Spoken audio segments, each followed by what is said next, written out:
On February 6, 2014, a group of 5 divers planned to traverse the Plura cave system. Located in Rana, Norway, with a depth of at least 443 feet. It is the deepest cave in Northern Europe and is very popular among cave divers. The 5 divers were 46-year-old Kai Kankinen, 42-year-old Patrick Gronqvist, 40-year-old Jari Hutanen, 33-year-old Viso Rantanen, and 34-year-old Jari Yu. All 5 divers were experienced technical divers with CCR full cave dive certification. But they didn't expect that a tragic incident will happen soon. 4 of the divers, except Jari Yu, had dived in the Plura cave in the past, so they weren't new to the cave. Jari Yu had dived several times into quarries and caves in Finland and other places. They planned to enter the Plura cave in a pond and dive 6,680 feet to the other entrance at Steinugo-Flagget cave. The passages of the cave were formed by the current of the Plura River over limestone. This exploration can be very dangerous and complicated due to the ice-cold water and narrow passages where divers can easily get lost. The dive. On February 6, 2014, very early in the morning, the 5 divers were ready to start their dive. They divided themselves into 2 groups, Kai, Vesa, and Jari Yu in one group and Patrick and Jari H in another group. Patrick and Jari began to cut holes in the ice with chainsaws at the entrance of the cave, while the other 3 took their diving equipment to Steinugo-Flagget cave. Patrick and Jari, using an underwater scooter to hasten their movements and conserve energy, were the first to dive inside the cave. They made their way through the hole they had just drilled in the ice at the pond area. The water temperature under the ice was 2 degrees Celsius, and it was crystal clear. The second group planned to enter the cave 2 hours after the first group started their dive to ensure that any disturbances caused by their movements had settled down before they started. While the second group waited at the entrance, Patrick and Jari continued their dive using an underwater scooter. They both had closed-circuit rebreathers, CCR, and bailout equipment. The closed-circuit rebreather recycles exhaled oxygen, conserving it and extending their diving time. They also had secondary equipment, another rebreather system, and open-circuit gas cylinders in case their primary equipment failed. After 2 hours, the second group, Kai, Vesa, and Jari Yu, began their dive, passing through the same pond as the first group. Patrick and Jari came very close to the deepest part of the cave, which is 427 feet. They released their underwater scooter so that Jari could take a look at the beauty of the cave. Being his first time at Plura Cave, Jari tried talking to Patrick, but his shouts couldn't be heard due to his mouthpiece. Tragedy strikes. They were much closer to the entrance at Steinugo-Flagget cave than to the pond entrance where they were coming from. Patrick switched to his bailout rebreather successfully as he journeyed first through the right turn and ascending narrow passage that leads to their destination. By the time he was done with the ascent, he discovered he couldn't see Yadi's light. He turned around and waited for a while just to see Yadi's light waving up and down. Although he didn't know what was wrong with Jari, he immediately knew this was a sign of distress. Jari was calling Patrick to come to him, and Patrick did. Both of them were now facing each other in the narrow cave, and Patrick had to remove one of his large bailout cylinders and his scooter that was almost blocking the way at the request of Jari. When Patrick got to Jari, he discovered that Yadi's scooter line was stuck under a giant rock. When Patrick told him his scooter was stuck, Jari forcefully removed it from the rock. Patrick stepped out of the way for Jari to pass, but Jari was rather asking for an open-circuit bailout gas. This was the moment Patrick knew that Jari was really in great distress. They were now about 364 feet below the surface. Jari received the open-circuit bailout and he took some breaths from it before switching back to his rebreather. Jari repeated this about 3 times. Later, Patrick discovered that Jari did not have anything in his mouth again, so he helped him put a regulator over his mouth as he pressed the purge button. The purge button on the front of the regulator injects a blast of air for clearing. Instead of using your own breath, Patrick intended to help Jari out, but it turned out to worsen the situation. Jari inhaled water and eventually gave up the ghost. With great fear, Patrick immediately held onto a nearby rock while trying to get himself together. His heart was already racing at the sight of his friend's corpse. Being a rescue diver, Patrick has seen several dead bodies, but watching his dead friend was traumatic for him. Nevertheless, He had to calm himself so that 2 fatalities wouldn't be recorded. Panic in the face of cave diving difficulties kills faster than anything else. Patrick couldn't return to meet the second group to inform them that they had already had a casualty because the passage had been blocked by Yachty's body. Also, he couldn't go for a quick decompression to exit the cave as fast as possible without having to face decompression sickness, which could have endangered his life. In the end, their 5-hour planned dive was going to last him about 8 to 9 hours. He had already given some of his bailouts to Yachty, and the oxygen cylinder was also with Yachty. He had no option but to continue his dive towards Stynoga Flaggett Cave, hoping to get out before he ran out of gas. He wondered how his other friends would react when they discovered Yachty's body. By the time they arrived at the scene, he was baffled if they would also successfully make it out of the cave and if he wouldn't be the only surviving diver on this trip.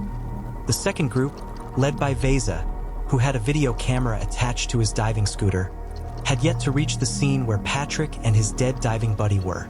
The 3 divers in the group, Vesa, Kai, and Yachty, carried enough bailout cylinders, and Vesa, who was super conscious of having failed primary equipment, carried along 5 big cylinders with him.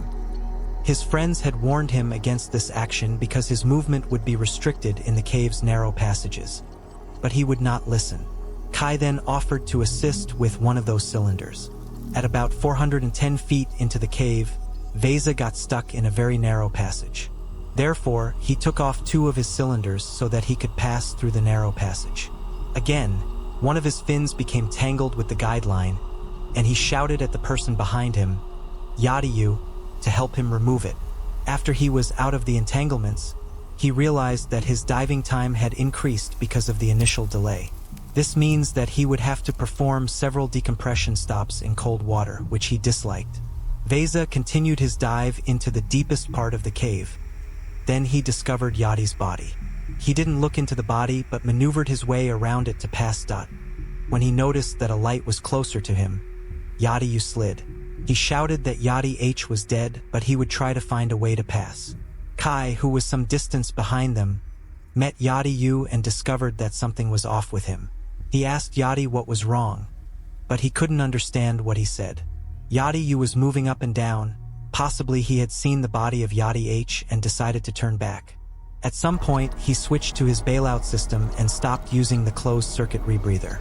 Kai tried to tell him to take it easy so that he can ensure his equipment was working effectively. Kai didn't know what was wrong, but he believed that Yachty wasn't having issues with his rebreather.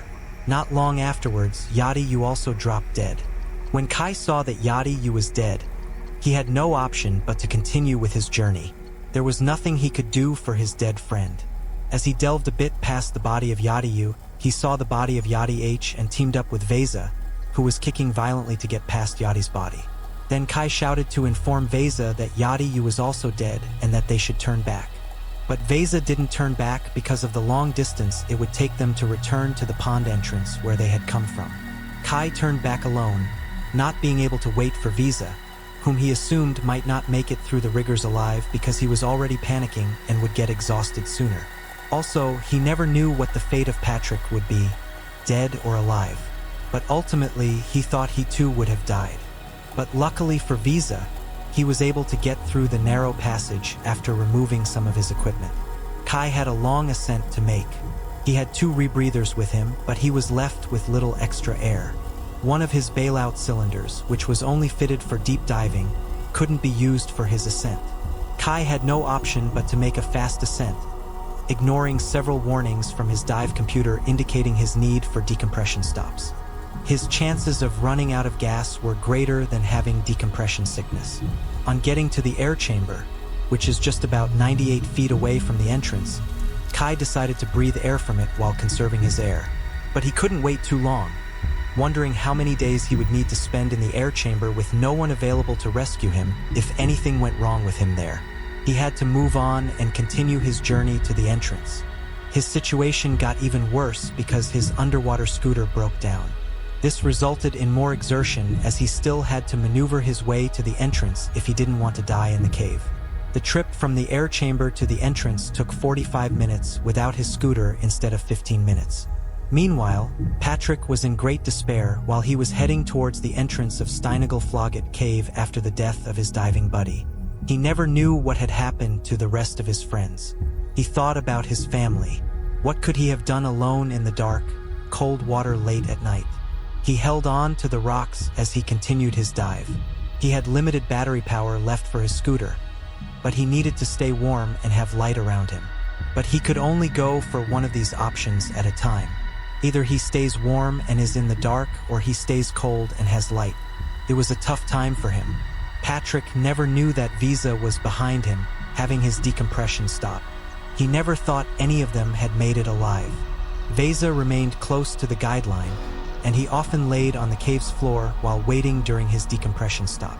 Luckily for him, his new undersuit had enough argon to inflate it, and with this, he was able to maintain his body temperature. Kai, who was making his ascent through the same entrance they entered the cave through, took some decompression stops, but he skipped many. He also dropped some of his equipment. He was getting colder whenever he made a stop, so he swam around to keep himself warm. He felt guilty for not being able to help his friend, Yadiyu. He thought about the fate of Patrick too, but he had no one to answer his questions as to what had happened to his other two friends. After several hours, he opened the valve of his last oxygen tank. Though unaware of the quantity left, all alone, the three divers were making their way out to the entrance. They had spent more hours than they had planned, so they were all running out of air and strength in themselves. They had to seriously miss a lot of decompression stops to save time and air. While Patrick continued his dive to the Steinagel Cave entrance, he noticed a light directly below him as he made his ascent. He soon realized that it was Vesa, who was coming below him. Vesa informed him that the others had turned back. This gave Patrick a bit of relief as he continued his journey out of the cave. It was around 9 o'clock in the evening when Patrick got to the surface. He had spent 8.5 hours instead of 5 in the cave. He sat down in the Steinagel Cave, waiting for Vesa to exit through the same entrance. After about an hour, Vesa also emerged from the cave. He was already experiencing headaches from the cave, which he mistook for decompression sickness. When he got to the surface, he was also having aches in his right knee. They both sat down to relax at the Steinagel Cave. After 3 hours, Kai also surfaced at the other entrance to the pond where they had all entered the cave. A thin layer of ice covered the hole they initially drilled while entering, but he was able to break through it and come out. On getting to the surface, he could find no one around. It was already 1:30 a.m. on February 7th, 2014, and everywhere was still dark. He had dived for nothing less than 11.5 hours. The dive that started on February 6th ended some hours into the following day. He went into the van that brought them to the dive site, he switched on the engine and turned on the lights too. Patrick and Vesa changed into dry clothes at Steinagel Cave and walked up to the pond at Yardbrew Farm to wait there. They alerted the Norwegian authorities about the incident. While waiting, they saw the van's lights on at around 2 a.m., and both of them ran to the van to see who it was. Kai, who was lying down in the van, thought they were people from the neighborhood. He told them in English that he would never swim again. He never thought Patrick and Vesa had made it out of the cave. News spread abroad about 2 Finnish divers who died in Plura Cave. Police officers came to the scene and investigated the incident with Kai, Patrick, and Vesa. Vesa was taken to a decompression chamber in Bergen, Norway. Recovery. 3 British divers were later summoned by the local authorities to help recover the 2 bodies. They entered the cave through the Steinagel entrance, but they couldn't bring the bodies out, seeing that the recovery operation would be too dangerous. The cave was later closed and banned from further adventure by the officials, since they couldn't recover the bodies. Patrick, Kai, and Vesa were distraught when they heard that the officials and international divers weren't able to recover the bodies of their friends. They decided to recover the bodies from the cave themselves because they owed it to them. After all, they did know the cave better than anyone else. They started to plan the recovery operation despite the official ban. At some point, Patrick sent messages to some of his diving buddies asking for their help in the recovery operation of his friends' bodies. The recovery operation was a dangerous task. The 3 divers, along with their diving buddies, formed a team and devised a plan to retrieve the bodies from the Plura cave. They trained extensively, both physically and mentally, for the challenging task ahead. The team studied the cave's layout, prepared specialized equipment, and developed strategies to overcome the obstacles they would encounter. After weeks of preparation, they were ready to execute their plan. The team entered the cave through the Steinago Flagget entrance, navigating the treacherous passages and tight squeezes. They followed the guideline left by Patrick and his friends during their previous dive. Despite the harrowing conditions and the constant reminder of the tragedy that occurred in the cave, the team pressed on with determination. They faced numerous challenges along the way, including strong currents, limited visibility, and the emotional weight of the situation. However, their extensive training and teamwork paid off as they reached the location where the bodies of Yadi H and Yadi U were located. With great care and respect, the team recovered the bodies and brought them back to the surface. It was a somber and emotional moment for everyone involved, but also a moment of closure and peace for the families and friends of the deceased divers. The bodies were transported back to their home countries for proper burial and to be laid to rest. The recovery operation conducted by Patrick, Kai, Veza, and their diving buddies was a testament to their unwavering friendship, determination, and love for their fallen comrades.